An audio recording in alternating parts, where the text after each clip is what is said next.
नमस्कार, बायजूस आईएएस हिंदी में आप सभी का स्वागत है।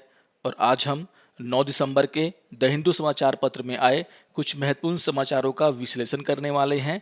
तो आइए शुरू करते हैं आज का समाचार विश्लेषण। सबसे पहले ये जान लेते हैं कि आज के सत्र में हम किन किन विषयों पर चर्चा करने वाले हैं। सबसे पहले विश्व असमानता रिपोर्ट के ऊपर हम चर्चा करेंगे। इसके अलावा जीएसटी के लगने के बाद से जिस तरीके से तंबाकू कर बढ़ाया नहीं गया है और उसका असर स्वास्थ्य पर कैसा पड़ सकता है, इसको लेकर के जो एडिटोरियल आया है हम उसकी भी यहाँ पे चर्चा करने वाले हैं। आप सभी जानते हैं कि एलपीजी सिलेंडर के दाम हाल के दिनों में लगातार बढ़े हैं और इसी को आधार बना करके यहाँ पर एक एडिटोरियल आया है जिसमें समझाने का प्रयास किया गया है कि क्यों एलपीजी सब्सिडी को फिर से बहाल करना चाहिए। भारत और रूस संबंध को लेकर के जो एडिटोरियल आया है हम उसकी भी यहाँ पे चर्चा करेंगे।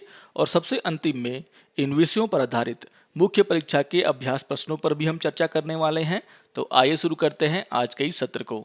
आज के पेपर के पेज नंबर 15 पर एक न्यूज आया जिसका शीर्षक है global and India trends in inequality और ये topic GS paper 2 social justice से जुड़ा हुआ है। जैसा कि आप सभी जानते होंगे कि पेरिस स्कूल ऑफ इकोनॉमिक्स के एक शोध केंद्र के द्वारा 7 दिसंबर को विश्व असमानता रिपोर्ट जारी किया गया और इसी को लेकर के यहाँ पे चर्चा किया गया है।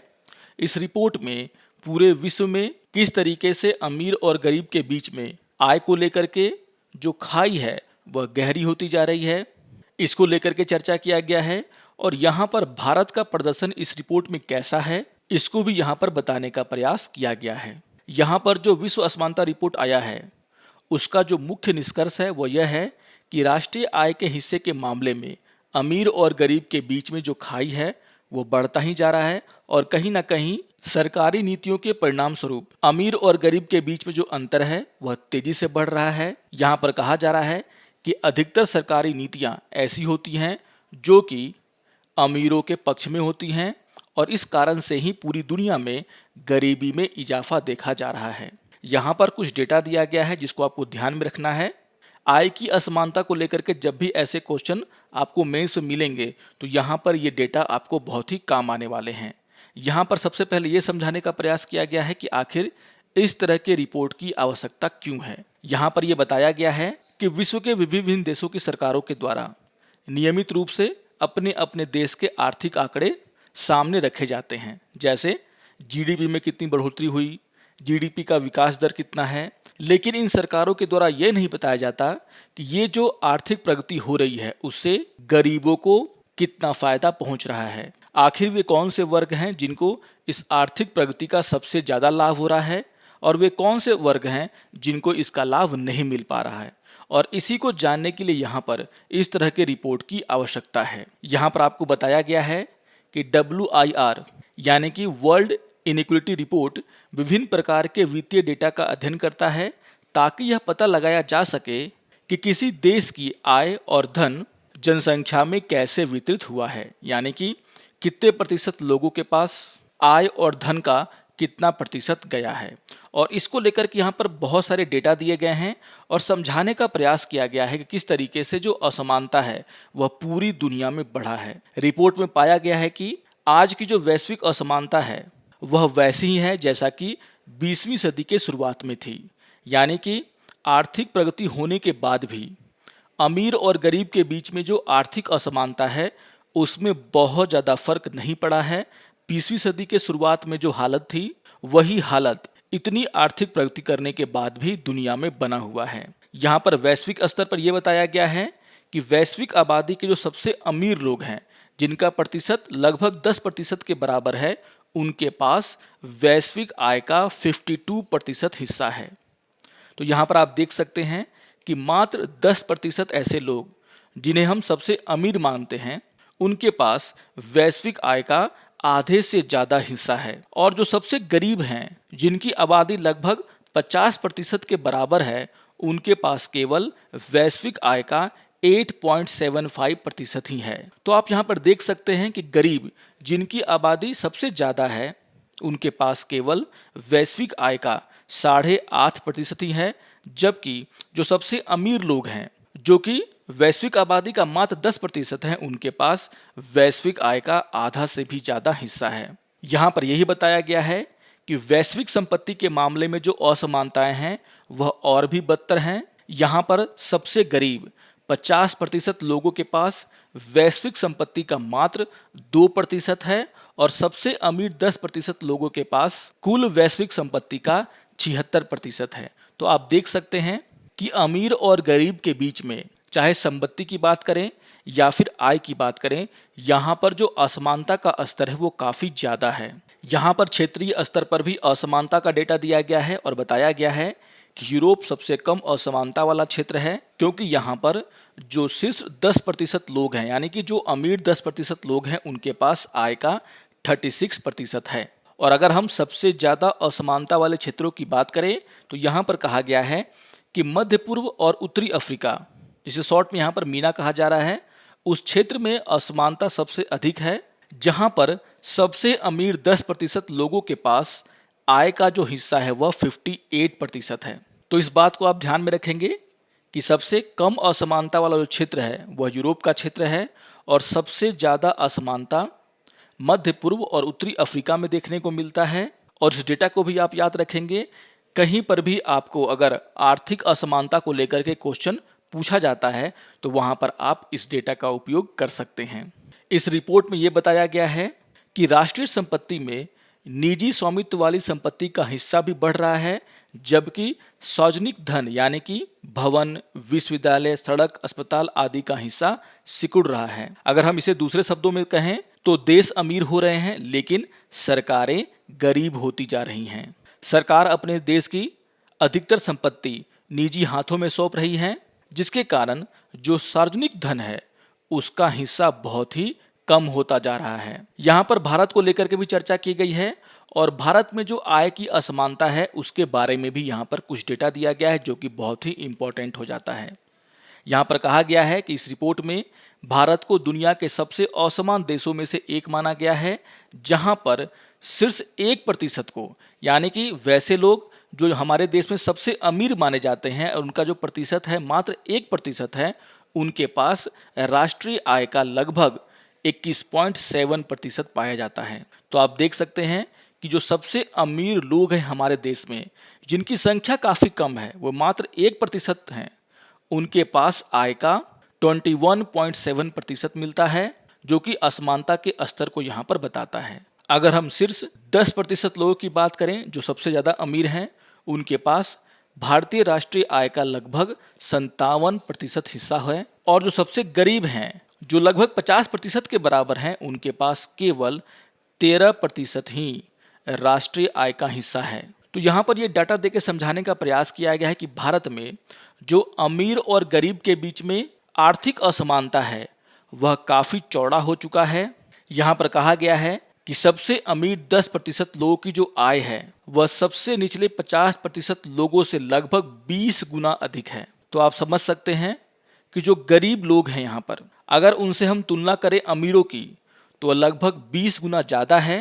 तो यहाँ पर यह बताने का प्रयास किया गया है कि भारत में जो आय की असमानता है वह काफ़ी ज़्यादा है और यहाँ पर यूरोप के जो देश हैं वह इस मामले में भारत से बेहतर हैं। सबसे इम्पोर्टेंट बात यहाँ पर यह कहा गया है कि रिपोर्ट से पता चलता है कि आज भारत में जो आय की असमानता है वह ब्रिटिश शासन की तुलना में बदतर है।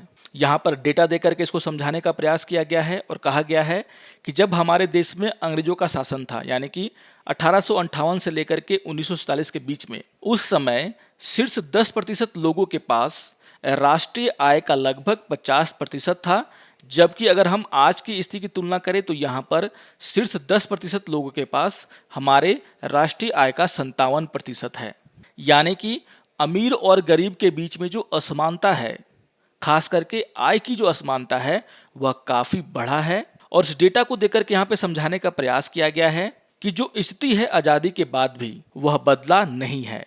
यहाँ पर यह समझाने का प्रयास किया गया है कि स्वतंत्रता के बाद जिस तरीके से हमारे देश के शासकों ने एक समाजवादी आर्थिक नीति को अपनाया था, उससे आय की जो असमानता थी उसमें कमी आई थी और यहाँ पर शीर्ष 10% लोगों के पास राष्ट्रीय आय का मात्र 35 से 40% हिस्सा ही रह गया था। यानी कि यहाँ पर जो आय में असमानता थी अमीर और गरीबों के बीच में, वह कम होना शुरू हो गया था, क्योंकि शुरुआत में हमारे देश के शासकों के द्वारा हमारे देश में समाजवादी आर्थिक नीति अपनाया गया था। लेकिन 1980 के दशक के बाद हमारे देश में उदारीकरण का दौर शुरू हुआ और इसके बाद से पूरी दुनिया सहित भारत में भी आय की असमानता में तेजी से वृद्धि देखी गई है।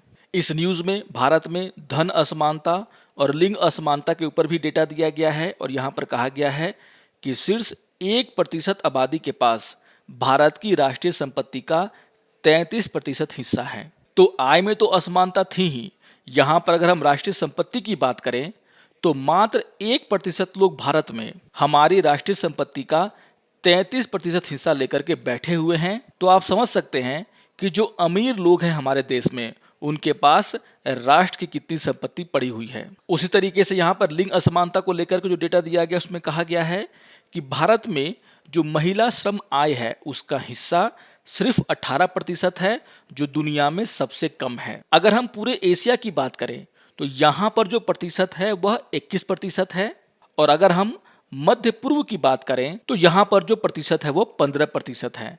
लेकिन आप देख सकते हैं कि भारत में जो महिला श्रम है उसका आय में जो हिस्सा है वो काफ़ी कम है, मात्र 18% ही है, जिसको कि हमें ऊपर लाने की आवश्यकता है। और यह साफ साफ यहाँ पर इंगित करता है कि भारत में जो लिंग असमानता है खास करके आय को लेकर के, संपत्ति को लेकर के, वो भी बहुत ही ज़्यादा है। तो इस तरह के डेटा का यहाँ पर उपयोग करके ये बताने का प्रयास किया गया है कि पूरी दुनिया में अमीर और गरीब के बीच में जो आय की असमानता है वह काफ़ी बढ़ रही है और धीरे धीरे ये और बढ़ता ही जा रहा है। वही हाल यहाँ पर भारत का भी है और आज़ादी के बाद भी भारत में गरीबों की जो स्थिति है वह सुधरी नहीं है और जो अमीर हैं वो और अमीर होते ही जा रहे हैं। और सबसे अंतिम में यहाँ पर यह बताने का प्रयास किया गया है कि अगर हम आज की तुलना 1820 से करें यानी कि 200 साल पहले से करें तो हम पाएंगे कि जो दुनिया के सबसे गरीब लोग हैं उनका जो इनकम है वह 1820 की तुलना में कम हुआ है, ज़्यादा नहीं हुआ है। यानी कि दुनिया में जिस तरीके से आर्थिक विकास हो रहा है उसका जो फायदा है वह सिर्फ अमीर लोगों को हुआ है। जो गरीबों की स्थिति है उसमें बहुत ज़्यादा सुधार नहीं हुआ है और यहाँ पर तो यहाँ तक कह दिया गया है कि धीरे धीरे जो गरीबों की स्थिति है वह और ख़राब होता जा रहा है और कहीं ना कहीं सरकारों के द्वारा जो नीतियां बनाई जाती हैं वह अमीरों के फेवर में बनाई जाती हैं और इसीलिए गरीबों की स्थिति में कोई भी सुधार नहीं हो रहा है और जो आय में असमानता है वो बढ़ता ही जा रहा है। आइए एक और न्यूज़ की हम यहाँ पे चर्चा कर लेते हैं। आज के पेपर के पेज नंबर 7 पर एक न्यूज़ आया जिसका शीर्षक है लो टोबैको टैक्स पुअर हेल्थ और ये टॉपिक जीएस पेपर 2 हेल्थ से जुड़ा हुआ है। यहाँ पर लेखक के द्वारा एक बहुत ही महत्वपूर्ण मुद्दे को उठाने का प्रयास किया गया है और कहा गया है कि जीएसटी के लगने के बाद से ही तंबाकू उत्पादों पर कर में कोई भी वृद्धि नहीं की गई है, जिससे सरकार को राजस्व का हानि तो हुआ ही है, इसका जो असर है सार्वजनिक स्वास्थ्य पर वो भी बहुत ही बुरी तरीके से पड़ रहा है। यहाँ पर कुछ डेटा दिया गया है जो कि आपके लिए बहुत ही महत्वपूर्ण है। यहाँ पर कहा गया है कि भारत में 15 साल से ऊपर के लगभग 28.6% वयस्क और 13 से 15 साल के 8.5% छात्र किसी न किसी रूप में तंबाकू का सेवन करते हैं। यानी कि हमारे देश में तंबाकू सेवन करने वालों की जो संख्या है वो काफ़ी ज़्यादा है और भारत दुनिया में तंबाकू का दूसरा सबसे बड़ा उपभोक्ता है। आप सभी को पता होगा कि तंबाकू का उपयोग करने से बहुत सारे रोग होते हैं जैसे कैंसर, हृदय रोग, मधुमेह, पुरानी फेफड़ों की बीमारियां और इस तरह की जो बीमारियां हैं वह तंबाकू का उपयोग करने वाले व्यक्तियों में ज़्यादा पाई जाती हैं। और इसको देखते हुए ये जो मामला है वह पूरी तरीके से सार्वजनिक स्वास्थ्य से जुड़ा हुआ है। यहाँ पर इस बात की जानकारी दी गई है कि जब से हमारे देश में जीएसटी की शुरुआत हुई है उसके बाद से सिर्फ एक बार राष्ट्रीय आपदा आकस्मिक शुल्क के नाम पर तंबाकू उत्पादों में जो कर लगाया जाता है उसमें छोटी सी वृद्धि की गई है। यानी कि जीएसटी लागू होने के 4 साल के बाद भी तंबाकू के खपत को हतोत्साहित करने के लिए तंबाकू उत्पादों पर जो कर लगाए जाते हैं उसमें कोई भी वृद्धि नहीं किया गया है। अगर हम 2020-21 के केंद्रीय बजट की बात करें तो केवल सिगरेट की जो औसत कीमत है वह लगभग 5% बढ़ाई गई है, बाकी अन्य उत्पादों पर कोई भी कर नहीं लगाया गया है।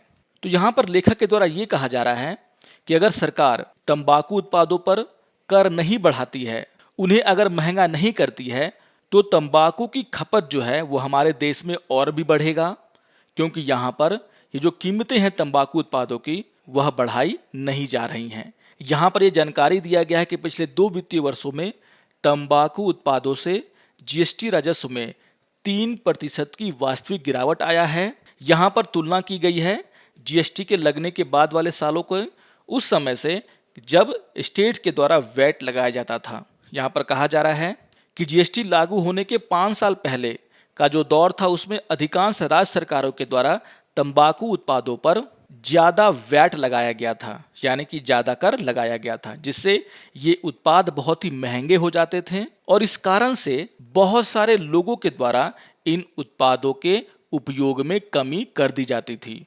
और इसको यहाँ पर डेटा दे करके समझाने का प्रयास किया गया है और कहा गया है कि 2009-10 से 2016-17 के बीच में भारत में तंबाकू के उपयोग की जो व्यापकता है उसमें 17.3% की कमी आई थी और यहाँ पर ग्लोबल एडल्ट टोबैको सर्वे के डेटा का उपयोग किया गया है। यानी कि राज्य सरकारों के द्वारा भारी मात्रा में वैट तंबाकू उत्पादों पर लगाया जाता था, जिससे उन्हें राजस्व भी मिलता था और यहाँ पर तंबाकू के उपयोग में भी कमी देखने को मिलती है, जो कि ग्लोबल एडल्ट टोबैको सर्वे में भी दिखाया गया है। जैसा कि आप सभी जानते हैं कि पूरी दुनिया में ये माना जाता है कि अगर हमें तंबाकू के उपयोग को कम करना है तो यहाँ पर उसका जो सबसे कारगर रास्ता ये है कि तंबाकू उत्पादों को महंगा कर दिया जाए टैक्स लगा करके। लेकिन यहाँ पर सरकार के द्वारा ऐसा कोई भी कदम नहीं उठाया जा रहा है, खास करके जब से हमारे देश में जीएसटी लागू हुआ है तब से। अगर हम तंबाकू उत्पादों पर ज़्यादा टैक्स नहीं लगाते हैं तो इसका मतलब ये होगा कि जो तंबाकू उत्पाद है वो सस्ते हो जाएंगे और तंबाकू उत्पाद के सस्ते होने का ये मतलब है कि जो लोग पहले से ही धूम्रपान करते हैं या फिर इन उत्पादों का उपयोग करते हैं उनके द्वारा अधिक मात्रा में इन उत्पादों का उपयोग किया जाएगा और जो लोग इसका उपयोग नहीं करते हैं वो भी धीरे धीरे इसका उपयोग करने लगेंगे, क्योंकि यहाँ पर जो प्राइस है इन सामानों की वो काफ़ी कम है। आपको यहाँ पर ध्यान में रखना है कि भारत सरकार के द्वारा 2017 में राष्ट्रीय स्वास्थ्य नीति पेश की गई थी और उसमें ये कहा गया था कि 2025 तक भारत में जो तंबाकू उपयोग होता है उसमें सरकार के द्वारा यह लक्ष्य रखा गया है कि 2025 तक उसमें 30% की कमी कर देनी है। लेकिन अगर इसी तरीके से तंबाकू उत्पादों पर कर नहीं लगाया जाता है और वह सस्ते होते जाते हैं तो ये जो लक्ष्य है उसे पाने में हम कभी भी कामयाब नहीं होंगे।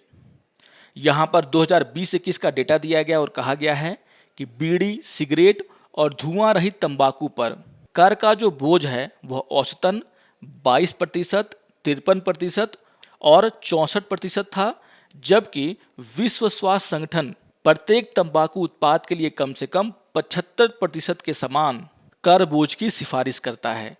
तो यहाँ पर विश्व स्वास्थ्य संगठन के द्वारा भी ये कहा गया है कि तंबाकू उत्पादों को महंगा करने के लिए उस पर ज़्यादा कर लगाया जाना चाहिए और यहाँ पर जो कर है वह लगभग 75% करने की सिफारिश WHO के द्वारा की गई है। लेकिन भारत में जो कर है वह काफ़ी कम है, इसे बढ़ाए जाने की ज़रूरत है।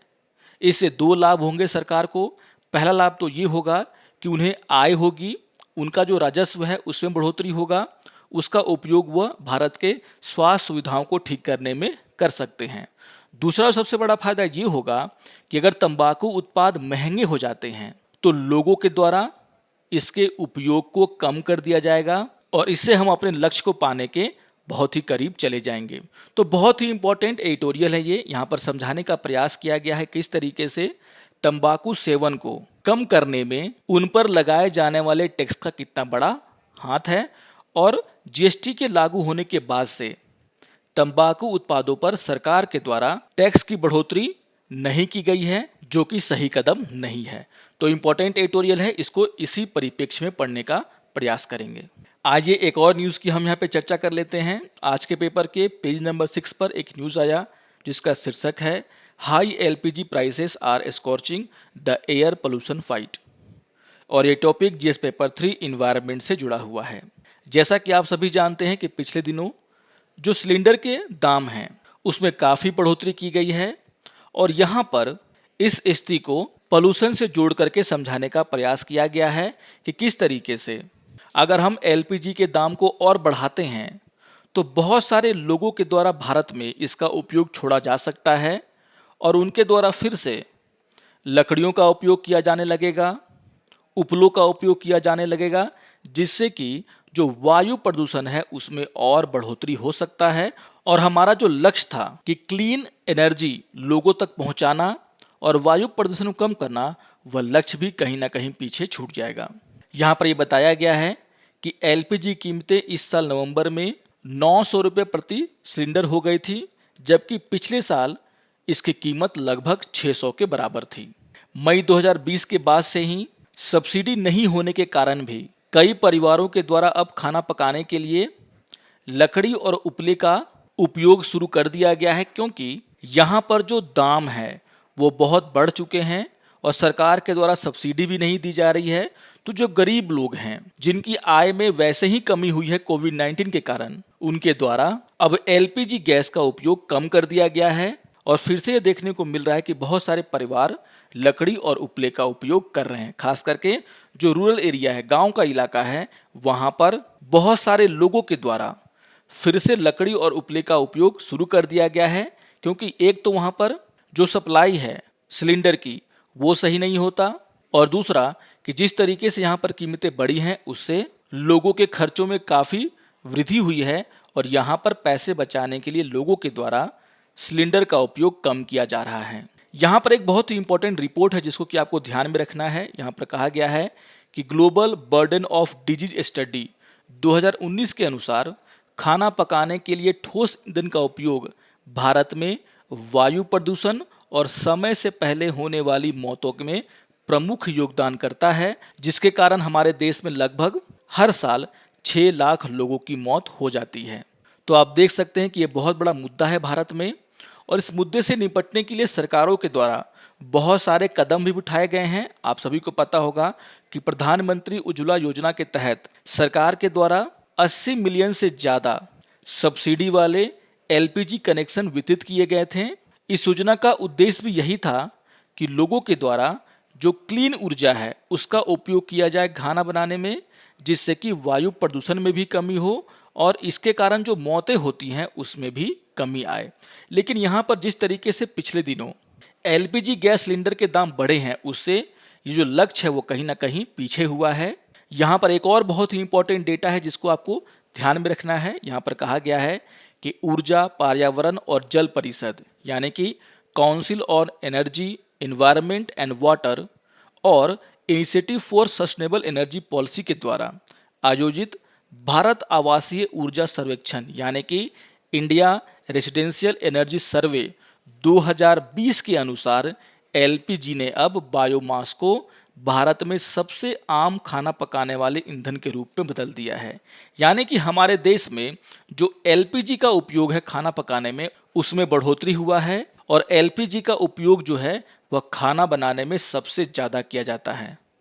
यहाँ पर कहा गया है कि लगभग 85% भारतीयों के घर में एलपीजी कनेक्शन है और 71% भारतीयों के द्वारा इसका उपयोग प्राथमिक तौर पर खाना पकाने के लिए ईंधन के रूप में किया जाता है। जबकि अगर हम इसकी तुलना एक दशक पहले की से करें तो एक दशक पहले यह केवल 30% लोगों के द्वारा ही उपयोग किया जाता था।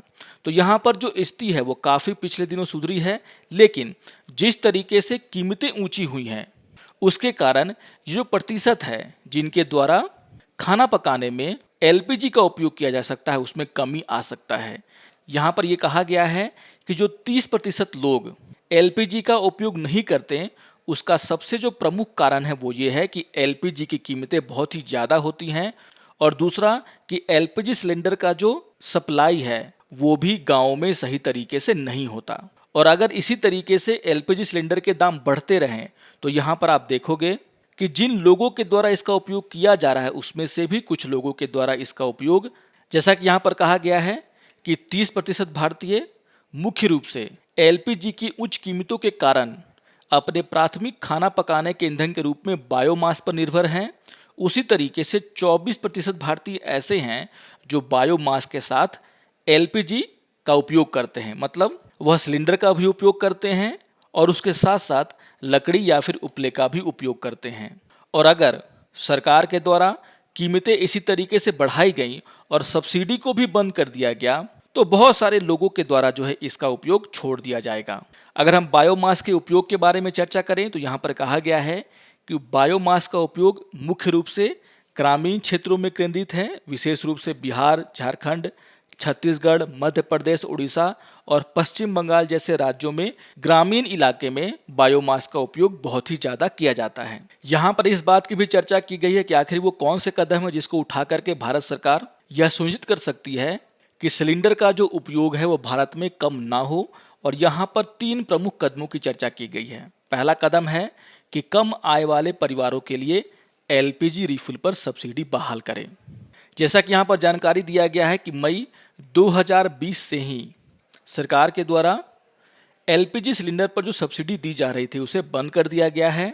और इस कारण से बहुत सारे ऐसे भारतीय परिवार हैं जिनके द्वारा एलपीजी सिलेंडर का उपयोग छोड़ दिया गया, क्योंकि यहाँ पर ये काफ़ी महंगे पड़ रहे हैं। और जिस तरीके से इनके दामों में लगातार वृद्धि हो रही है उससे यहाँ पर कहा जा रहा है कि अगर हम मासिक खर्च की बात करें तो खाना पकाने के लिए एक भारतीय परिवार को अपने मासिक खर्च का लगभग 10% एलपीजी पर खर्च करना होगा। और इसके आधार पर अगर देखा जाए तो बहुत सारे ऐसे गरीब परिवार हैं जिनको कि उज्ज्वला योजना के तहत कनेक्शन दिया गया था, फ्री में कनेक्शन दिया गया था एलपीजी सिलेंडर को यूज करने के लिए, उनके द्वारा इसका उपयोग छोड़ा जाएगा। साथ ही साथ जो गरीब परिवार हैं जिनके पास नौकरी नहीं है, जिनका व्यवसाय कोविड-19 कारण बंद हुआ है, वो भी आसानी से इसका उपयोग छोड़ देंगे। यहाँ पर कहा गया है कि सरकार के द्वारा गरीब परिवारों को कम से कम एलपीजी सिलेंडर पर सब्सिडी को बहाल करना चाहिए। और इसके लिए सरकार के पास ऐसे बहुत सारे माध्यम हैं जिससे वह सही परिवारों का पता लगा सकती है जिन्हें की सब्सिडी की आवश्यकता है। यहाँ पर इसको लेकर के भी कुछ भावी कदम की चर्चा की गई है। कहा गया है कि सरकार साल में 7 से 8 एलपीजी रिफिल तक सब्सिडी को सीमित कर सकती है। इसके अलावा आय के आधार पर सब्सिडी दे सकता है, या फिर वैसे लोग जिनके पास 4 व्हीलर हैं उन लोगों को यहाँ पर सब्सिडी से बाहर निकाला जा सकता है। तो इस तरह के बहुत सारे कदम सरकार उठा करके यह सुनिश्चित कर सकती है कि गरीब परिवारों को कम से कम एलपीजी का सब्सिडी मिले। तो यहाँ पर जो पहला कदम वो ये है कि जो कम आय वाले परिवार हैं उनको एलपीजी रिफिल में सब्सिडी मिलना चाहिए, सरकार को इसे फिर से बहाल करना चाहिए। जो दूसरा कदम यहाँ पर बताया गया वो ये है कि सभी उपभोक्ताओं के लिए एलपीजी की समय पर उपलब्धता को बढ़ावा देना। तो जैसा कि मैंने कहा कि गांव के एरिया में अभी भी जो एलपीजी की सप्लाई है वो सुनिश्चित नहीं है। बहुत सारे लोगों को अपने सिलेंडर को रिफिल कराने के लिए 3 से 4 किलोमीटर का सफ़र करना पड़ता है। और इस कारण से भी गांव के एरिया में एलपीजी का उपयोग में कमी आया है। जो यहाँ पर तीसरा कदम है उसमें यह कहा गया है कि स्थानीय रूप से उपलब्ध बायोमास के लिए एक नया बाजार तैयार करना। आप सभी जानते हैं कि हमारे ग्रामीण इलाकों में गोबर से बनने वाले उपलों का उपयोग खाना बनाने में किया जाता है। अगर सरकार टेक्नोलॉजी का सहारा लेकर के बायोमास के लिए एक बाजार तैयार कर दे तो गांव के लोग इसका उपयोग खाना बनाने में नहीं करेंगे बल्कि इसे बेच करके कुछ पैसे कमा सकते हैं। यहाँ पर नेशनल थर्मल पावर कॉरपोरेशन का एग्जाम्पल दिया गया है जिसने हाल ही में अपने बिजली स्टेशनों के लिए बायोमास पैलेट की आपूर्ति के लिए आवेदन आमंत्रित किए थे। तो जो उपले होते हैं वे गांव के लोग नेशनल थर्मल पावर कॉरपोरेशन के बिजली स्टेशनों को बेच सकते हैं जिससे उन्हें आमदनी भी होगा और यहाँ पर एनटीपीसी इसका उपयोग करके बिजली भी बना सकता है। तो इस तरह के जो बाजार हैं अगर उपलब्ध कराए जाते हैं तो लोग इसका उपयोग खाना बनाने में ना करके अपनी आमदनी को बढ़ाने में करेंगे। हम बायोगैस से बिजली बना सकते हैं, उसका उपयोग खाना बनाने में भी कर सकते हैं। तो इस तरह के अगर टेक्नोलॉजी का उपयोग करके अगर हम काम करें तो यहाँ पर ये भी एक सही कदम होगा। तो इस तरह कुछ भावी कदम यहाँ पे चर्चा किए गए हैं और यहाँ पर जो मूल बात है वो ये है कि सरकार को एलपीजी सिलेंडर के जो दाम है इतने नहीं बढ़ने देने चाहिए। और हमारा जो लक्ष्य था कि हम पूरे देश में साफ और स्वच्छ ऊर्जा का उपयोग करें खाना बनाने में, जिससे कि हम वायु प्रदूषण कम कर सकते हैं, ये जो लक्ष्य था अगर हमें इसे पाना है तो यहाँ पर सरकार को सिलेंडर में जो सब्सिडी दिया जाता था उसके द्वारा उसको बहाल करना चाहिए। खास करके जो निम्न आय वाले परिवार हैं उनको तो सब्सिडी जरूर मिलना चाहिए ताकि वे इसका उपयोग जारी रख सकें। नहीं तो बहुत सारे परिवार हमारे देश में एलपीजी को छोड़ करके फिर से लकड़ी और उपलों पर खाना बनाना शुरू कर देंगे। आइए एक और न्यूज़ की हम यहाँ पे चर्चा कर लेते हैं। आज के पेपर के पेज नंबर 6 पर एक न्यूज़ आया जिसका शीर्षक है Russia a legacy relationship within limitation. तो यहाँ पर भारत और रूस के संबंधों को लेकर के चर्चा हो रही है। इस पर हमने पिछले दिनों भी एक एडिटोरियल पर चर्चा किया था। तो यहाँ पर बहुत सारी नई बातें नहीं लिखी गई हैं। यहाँ पर सिर्फ ये बताया गया है कि किस तरीके से भारत और रूस के बीच में जो संबंध थे वो पहले काफ़ी अच्छे थे। आप सभी जानते हैं कि सोवियत युग में सांस्कृतिक और पीपल टू पीपल कांटेक्ट जो था वो रसिया और इंडिया के लोगों के बीच में वो काफ़ी अच्छा था, जो कि अभी ख़त्म हो चुका है। उसी तरीके से भारत और रूस के बीच में जो द्विपक्षीय व्यापार है वो भी काफ़ी कम है और वह लगभग 10 बिलियन अमेरिकी डॉलर है, जो चीन और संयुक्त राज्य अमेरिका के साथ भारत के व्यापार से काफ़ी कम है। और यह जो राशि है वो काफ़ी कम है। यहाँ पर यह बताया गया है कि रूस और अमेरिका जो कि इतने बड़े दुश्मन हैं उनके बीच में भी भारत से ज़्यादा व्यापार होता है। तो यहाँ पर यह बताने का प्रयास किया जा रहा है कि भारत सैनिक साजो सामान तो रूस से खरीदता है, इस मामले में तो हमारी दोस्ती उससे बहुत ही ज़्यादा है। लेकिन अगर हम व्यापारिक तौर पर देखें या फिर अगर हम पीपल टू पीपल कांटेक्ट की बात करें तो यहाँ पर भारत कहीं ना कहीं पिछड़ रहा है और इसे जो है यहाँ पर ठीक करने की आवश्यकता है। यहाँ पर बहुत सारी बातों की चर्चा की गई है और कहा गया है कि जिस तरीके से रूस और चीन के बीच में दोस्ती बढ़ी है और चीन के द्वारा भारत के साथ जिस तरीके से अपने संबंधों को खराब किया जा रहा है उससे भारत अमेरिका के और नज़दीक गया है और इस कारण से भारत और रूस के बीच में जो रिश्ते हैं वो भी थोड़े बहुत कमज़ोर हुए हैं। क्योंकि आप सभी जानते हैं कि अमेरिका और रूस के बीच में समान संबंध नहीं है, उसी तरीके से अमेरिका और चीन के बीच में भी संबंध समान नहीं है।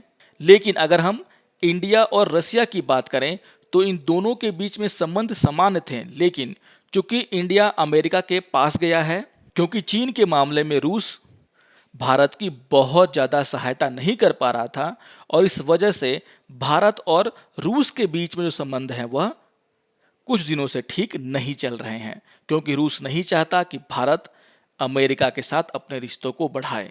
तो यहाँ पर जो 4 देश हैं इंडिया, अमेरिका, रसिया और चाइना, और इन चारों के बीच में जो एक दूसरे के साथ रिलेशन है उसका उपयोग करके यहाँ पे समझाने का प्रयास किया गया है कि किस तरीके से इन चारों देशों के बीच में अलग अलग तरह के संबंध हैं जिसका कि असर इन सभी देशों पर पड़ता है और भारत पर सबसे ज़्यादा पड़ता है। यहाँ पर सबसे अंतिम में यह समझाने का प्रयास किया गया है कि जटिल परिस्थितियों के बावजूद भारत और रूस के बीच में अन्य क्षेत्रों में भी संबंध बढ़ सकते हैं। जिस तरीके से अफगानिस्तान से यूएस की वापसी हुई है तो इस कारण से भारत को यह मौका मिल चुका है कि वह इस क्षेत्र में रूस और ईरान के साथ मिलकर के काम करें। उसी तरीके से हिंद महासागर के क्षेत्र में भी भारत रूस के साथ मिलकर के काम कर सकता है और अपने संबंधों को नया आयाम दे सकता है। तो इम्पोर्टेंट एडिटोरियल है, यहाँ पर एक अलग तरीके से इसको समझाने का प्रयास किया गया है कि कितना जटिल है मुद्दा इन 4 देशों के बीच में और भारत को इन सभी का ख्याल रखते हुए रूस के साथ अपने संबंधों को और आगे बढ़ाना चाहिए। आइए अब आज के विषयों पर आधारित मुख्य परीक्षा के अभ्यास प्रश्नों पर चर्चा कर लेते हैं। यहाँ पर क्वेश्चन नंबर 1 है, एलपीजी की ऊंची कीमतें वायु प्रदूषण की लड़ाई को कमजोर कर रही हैं। कम आय वाले परिवारों के लिए एलपीजी रिफिल पर सब्सिडी बहाल करने से उन परिवारों को मदद मिल सकती है जो प्रदूषण फैलाने वाले ईंधन की ओर लौट रहे हैं। चर्चा करें। तो बहुत ही इंपॉर्टेंट क्वेश्चन है ये और यहाँ पर आप उन सभी बातों की चर्चा करें जिस पर हमने अभी अभी बातें की हैं। आप ये समझा सकते हैं किस तरीके से एलपीजी के उपयोग को बढ़ाने के लिए सरकार के द्वारा विभिन्न योजनाएं चलाई गई हैं, लेकिन हाल के दिनों में जिस तरीके से एलपीजी के दाम बढ़े हैं और सब्सिडी को यहाँ पर ख़त्म किया गया है, उससे जो गरीब परिवार हैं जिनकी आय बहुत ही कम है वह फिर से एलपीजी को छोड़ करके प्रदूषण फैलाने वाले ईंधन की ओर लौट रहे हैं। इस बात को आप यहाँ पर समझाने का प्रयास करें और सबसे इम्पोर्टेंट बात यह है कि आप यहाँ पर उन 3 कदमों की चर्चा करेंगे जिससे कि हम इस स्थिति को बदल सकते हैं। आइए अब क्वेश्चन नंबर 2 पर चर्चा कर लेते हैं। क्वेश्चन नंबर 2 है, भारत की समृद्धि का मार्ग तब तक पूर्ण नहीं हो सकता जब तक कि इसमें वे लोग शामिल ना हो जो हाशिए पर रह रहे हैं। इस कथन के आलोक में देश में समावेशी विकास लाने के उपाय सुझाइए। तो बहुत इंपॉर्टेंट क्वेश्चन है ये। यहाँ पर आप ये समझाने का प्रयास करें किस तरीके से आज़ादी के बाद भी हमारे देश में अमीर और गरीब के बीच में जो असमानता था, खास करके आर्थिक असमानता, उसमें बहुत ज़्यादा परिवर्तन नहीं हुआ है। और इसको समझाने के लिए आप डेटा का उपयोग कर सकते हैं जिसकी हमने यहाँ पर चर्चा की है। आशा करता हूँ कि आपको आज का ये समाचार विश्लेषण पसंद आया होगा। सारे टॉपिक्स बहुत ही इंपॉर्टेंट हैं, आप इनको जरूर रिवाइज कर लेंगे। और अगर आपको ये वीडियो अच्छा लगे तो आप जरूर इसे लाइक करें, शेयर करें और दूसरों को भी सब्सक्राइब करने के लिए प्रेरित करें। तो मिलते हैं समाचार विश्लेषण के अगले अंक में, तब तक के लिए नमस्कार और धन्यवाद।